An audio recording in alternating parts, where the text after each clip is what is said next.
Track పైన తీసుకెళ్ళాడు. F2 తర్వాత అందరూ F3 గురించి వెయిటింగ్ ఉండే, కానీ F3 మూవీ ఇంట్లోనే చూపించేసిండు అనమాట. చాలా బాగుంది, కామెడీ బాగుంది, డైరెక్షన్ బాగుంది, సాంగ్స్ బాగున్నాయి, మ్యూజిక్ బాగుంది. ఇద్దరు హీరోయిన్స్ టాప్. ఇంకా చెప్పాలంటే ఒక్కరిని మించి ఒకరు ఉన్నారు. అందంకైనా దేనికని చెప్పాలంటే యాక్టింగ్ సూపర్ చేశారు.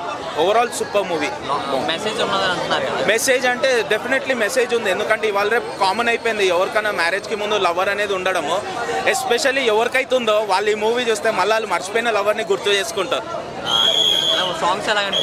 సాంగ్స్ బాగున్నాయి. మనము ప్రీ రిలీజ్లోనే 2 సాంగ్స్ రిలీజ్ అయింది కదా, అప్పుడే సాంగ్ గురించి చాలా బాగుండే. అప్పుడు ఇంటికాడ ఏంటంటే చిన్న స్మాల్ స్క్రీన్లో చూసినాము, ఇక్కడ బిగ్ స్క్రీన్లో మ్యూజిక్తోనే ఆ సరౌండింగ్ చూస్తే చాలా బాగుంది. సూపర్. కొన్ని అలా ఏమనిపించలేదు నాకైతే, పర్సనలీ ఏం ఓవర్ అనిపించలేదు. బాగానే ఉంది మూవీ. చిన్నపిల్లడి క్యారెక్టర్ అలా అనిపించింది. చిన్నపిల్లాడి క్యారెక్టర్ దుమ్ము దులిపేసిండు. ఎవరో కిడ్ కానీ చాలా బాగా చేశాడు. అంటే ఆయనకి ఆ లాంగ్వేజ్ అనేది ఎక్కువ ఇచ్చేసిండు, అది కటింగ్ చేస్తాడు అనమాట మూవీలో.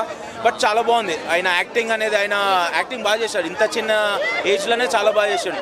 అదే మనకి వెంకటేష్కి అట్లా చైల్డ్ క్యారెక్టర్ చిన్నోళ్ళే ఎన్నో మూవీస్లలో వచ్చినాయి కదా. బట్ ఈ మూవీ నాకు ఏమనిపించింది అంటే, ఇంట్లో ఇళ్ళలు వంటింట్లో ప్రియురాలు ఒకప్పుడు ఇద్దరితోనే వచ్చాడా ఆ టైప్ అనుకున్నా. అది ఎట్లా హిట్ అయిందో ఈ మూవీ అలాగే హిట్ అవుతుంది. దానికి దీనికి లింకే లేకుండా పెట్టిండు. బట్ చాలా బాగా తీసుకెళ్ళాడు అనిల్ రావుపూడి. మళ్ళీ థర్డ్ హ్యాట్రిక్ అనుకోవాలి. మూవీ చాలా హిట్. డెఫినెట్లీ వెంకటేష్కి మళ్ళీ మంచి బ్రేక్. చెప్పాలంటే వెంకటేష్ని 2 యాంగిల్స్లో చూపిస్తాడు. స్టార్టింగ్లోనేమో పవర్ఫుల్గా, తర్వాత ఫ్యామిలీ మ్యాన్, మళ్ళీ లాస్ట్కి పవర్ఫుల్.